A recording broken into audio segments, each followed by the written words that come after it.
Bharat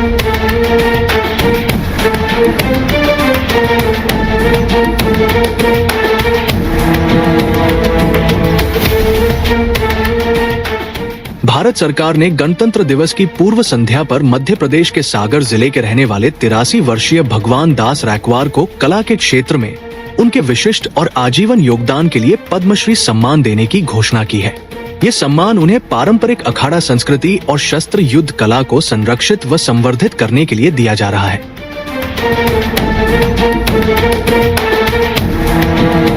Join the next, be the best। Bundelkhand का सबसे विशाल और आधुनिक विश्वविद्यालय ज्ञानवीर यूनिवर्सिटी। बता दे, भगवान दास रैकवार का जन्म एक साधारण परिवार में हुआ।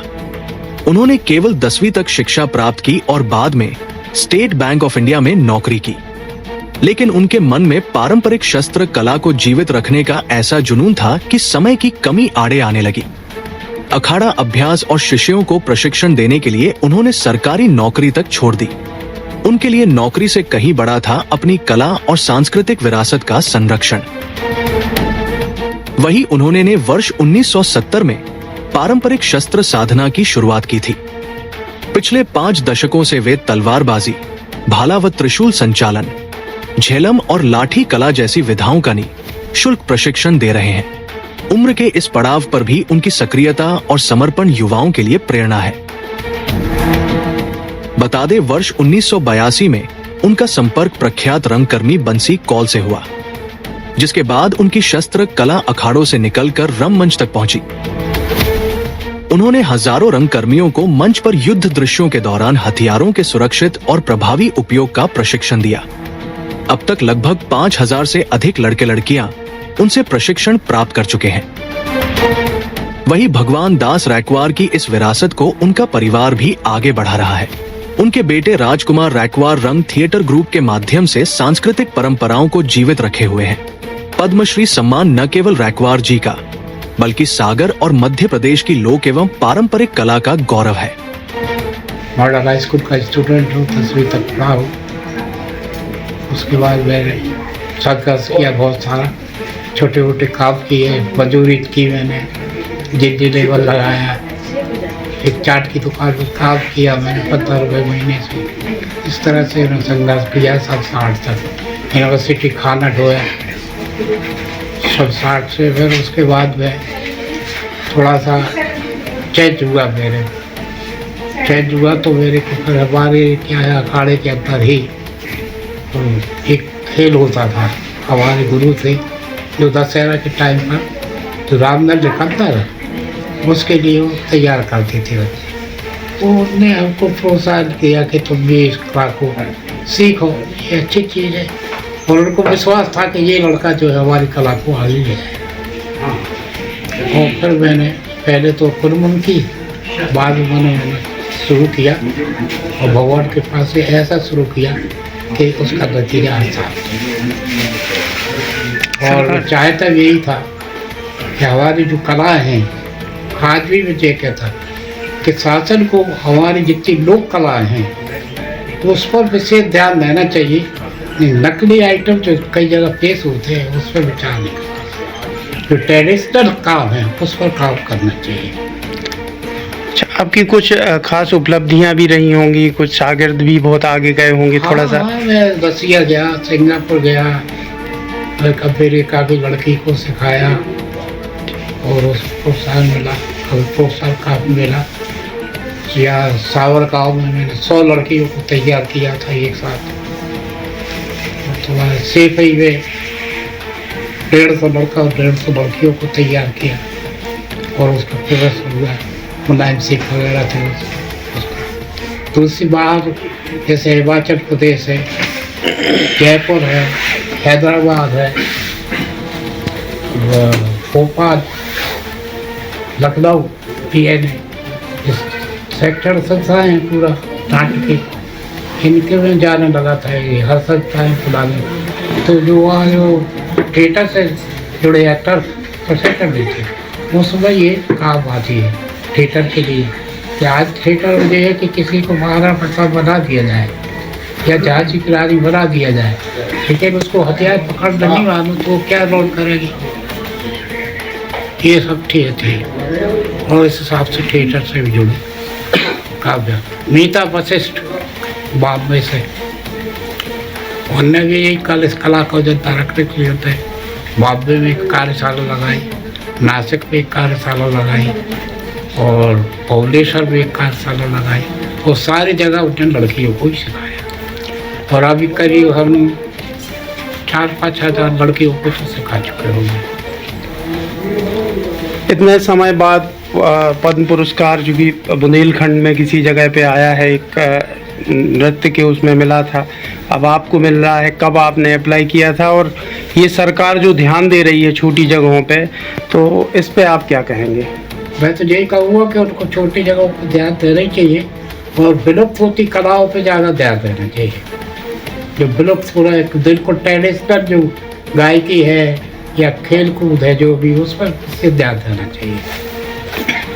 आपको इस पुरस्कार के लिए चयनित किया गया है, तो कैसा अंदर से कैसा क्या अंदर से तो ये लगा कि मेरा जीवन का जो सफ़र था वो पूरा हुआ, मानो मेरी तमन्ना जो थी वो पूर्ण हुई है। अब मेरे को कोई तमन्ना नहीं है। मेरा लक्ष्य यही था कि एक बार ऐसा बन जाए कि हमारी इस कला को भारत सरकार प्रोत्साहन दे, तो वो पूरा हुआ। तो मेरे को तो भूल गया, आधा बुखार उतर गया है मेरा कल जब से सुना। ऐसे कौन से कार्य रहे कि जिस वजह से मतलब भारत सरकार ने आपको इस पुरस्कार के लिए चुना है? अब ये तो भारत सरकार जानती है जिस चीज़ें की हमारी जो भारत की सोच है कि हमारी जो लोक कलाएँ जितना रहे हैं, वो लोक कलाओं के लिए काम करते सांस्कृतिक विभाग जो खुले हैं वो इसके लिए है। मगर कुछ समय से जो है इसको मैं बोलूँगा कि 86 में जो एक प्रोग्राम हुआ था अपना उत्सव, उसमें यही दिया गया था कि हमारी जो लोक कलाएँ हैं वो विलुप्त ना हो, उसके लिए उन्होंने एक फेस्टिवल किया था जिससे कम 6000 कलाकार दिल्ली में गए थे, 52 स्टेजों पर प्रोग्राम। और उसके बाद जो शुरू हुआ तो चलता रहा, लेकिन हमारी सरकार पहले जो है केवल नृत्य पे और गायन पे ही काम करती है या फिल्म वालों के लिए, लेकिन अभी कुछ समय से थोड़ा चेंज हुआ में है कि नहीं ये है, अब अपना हमारा भी आ गया। अपने बारे में कुछ बताइए, कैसा क्या संघर्ष रहा, कैसा जीवन रहा थोड़ा सा? मैं पूरा परिवार ही लगभग संस्कृति से जुड़ा हुआ है। मेरी बेटी भी अभी थिएटर कर रही है और मैं भी थिएटर कर रहा हूँ, साथ साथ पिताजी की इस विरासत को देख रहा हूँ, अखाड़े को। और मुझे बहुत अच्छा लग रहा है इनको पद्मश्री मिला, क्योंकि एक लंबे टाइम से हम इंतज़ार कर रहे थे इन सारी चीज़ों का कि कहीं ना कहीं अवार्ड एक इनको मिलना चाहिए। हालांकि अभी मध्य प्रदेश गवर्नमेंट का अवार्ड रह गया है जो अभी तक इनको नहीं मिला है, और संगीत नाटक अकेडमी अवार्ड ये भी है। तो पूरा जीवन जो आदमी काम करता है लोक कलाओं के लिए, तो जब इस तरीके की चीज़ें उसके जीवन में आती हैं, अवार्ड मिलता है, तो निश्चित तौर पर पूरा परिवार और उनको खुश होना जायज़ है। तो हम बहुत खुश हैं, हमारा पूरा परिवार खुश है और बहुत अच्छा लग रहा है। पिताजी को अवार्ड मिला है, कितने साल उन्होंने इसके लिए संघर्ष किया है और किस विधा में उसकी विशेषता क्या है? एक्चुअली 1964 से मैं इनका चल रहा है अखाड़ा। 1964 से इन्होंने शुरू किया था और धीरे धीरे उसको गति मिली, और आज इस स्थिति में है कि पूरे देश में, पूरे भारत देश में, हमारे देश में कुछ नहीं तो इतनी संख्या होगी इनके स्टूडेंट्स की।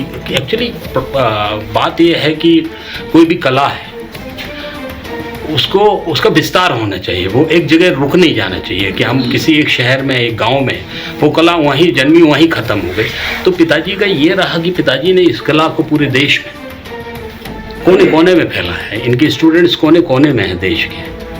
इतने वर्कशॉप्स इन्होंने किए हैं, इतने लड़कियों के साथ, बच्चों के साथ, थिएटर ग्रुप्स के साथ, थिएटर इंस्टीट्यूट्स के साथ, कि और उस कला को वो बच्चे आगे बढ़ा रहे हैं। ये बहुत मौलिक सी चीज़ है जो होना चाहिए, जो इन्होंने इस देश के लिए दी है। इस विधा में विशेषताएं क्या है? विशेषताएं एक्चुअली ये है बुंदेलखंड की शस्त्र युद्ध, बुंदेली शैली में जिसको बोलते हैं। और इसकी इनकी बहुत एक पिताजी का एक बहुत अच्छा उसमें ये रहा, इन्होंने जो एक उसमें शैली डाली है कि हम बंदिश जिसको बोलते हैं, बंदिश मतलब हम लाठी से बांध देते हैं। हम अमूमन किसी चीज़ को अगर हमें बांधना होता है तो हम तार लेते हैं, रस्सी लेते हैं या उस तरीके की चीज़ें रहती हैं जो चीज़ को बांध दें। लेकिन लाठी से बांध देना ये बड़ा मुश्किल सा काम है जो इन्होंने डेवलप किया कि हम एक लाठी से 10 लोगों को बांध देते हैं और वो तब तक नहीं छूट पाता जब तक हम ना चाहें। अगर हमने बांधा या तो उसका हाथ टूटेगा या उसका पैर टूटेगा या उसकी गर्दन टूटेगी, क्योंकि वो इस तरीके से वो बंदिश लगती है पूरी। तो ये इनकी एक विशेषता है अखाड़े की जो पूरे देश में फैली हुई है। और इसके अलावा क्या क्या है इसमें? इसके अलावा इसमें लाठी के अलावा तलवारबाजी है, भाला है। एक और इन्होंने जो करिश्मा किया था कि आप सिनेमा में भी देखते होंगे और ऐसे भी देखते होंगे, जो ढाल होती है जो अपने आप को बचाने के लिए, वो बहुत बड़ी होती है, बहुत बड़ी होती है। लेकिन इन्होंने जब शुरुआत की थी, अखाड़े को निकाला था, तो एक मुझे तो ये लगता कि वो जान जोखिम में डाल के वो इनके साथ 6 लोग गए थे उज्जैन, जब इनको वो पहला कार्यक्रम बाहर का मिला था, और उसकी ढाल सिर्फ मुट्ठी को ही ढक पा रही थी, सिर्फ मुट्ठी को।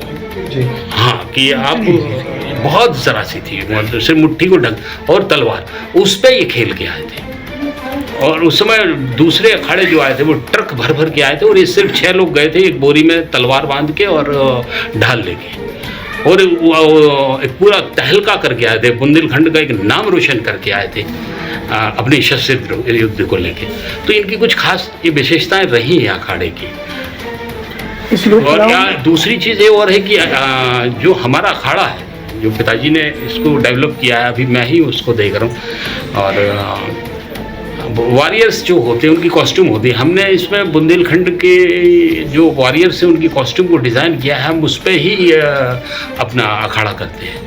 अपने यहाँ अखाड़ों को आप देखते हो, वो लेजम और उसको तो सफ़ेद पैंट और शर्ट, वो अपनी एक परंपरा रही है। लेकिन बुंदेलखंड की एक रंग वाली जो परंपरा है, तो उसका रंग क्या है, जो लोक कला है वो क्या है, उसको प्रस्तुति के हिसाब से बनाना। क्योंकि इन अखाड़ों को हम मंच पे नहीं ले जा सकते, लेकिन हमने उसको मंच प्रस्तुति के हिसाब से बनाया कि हम 20 मिनट का एक खेल करेंगे, उस 20 मिनट में ना किसी को चोट लगेगी, ना दर्शक को चोट लगेगी, ना मंच पे किसी को माइक से टकराएगा वो, और इतना बैलेंसिंग होता है। जैसे कि फोक डांस आप देखते हैं कि फोक डांस जितना बैलेंस होता है, वो अपना डांस करके मंच से नीचे उतर आते हैं। हमारा अखाड़ा पूरा फाइट करके 20 मिनट में नीचे आ जाता है, लेकिन किसी को टच भी नहीं होता। तो वो जिस तरह उसको कोरियोग्राफ किया है, बेसिकली ये लोग कोरियोग्राफ नहीं करते, जमाते नहीं है उसको मंच पे दृश्यों की तरह कि किस तरह से दृश्य बनाए जाए उसके। तो ये कुछ खासियत हैं पिताजी की जो उन्होंने डेवलप की है। किस नाम से चला रहा है अभी आप? श्री छत्रसाल बुंदेलखंड अखाड़ा।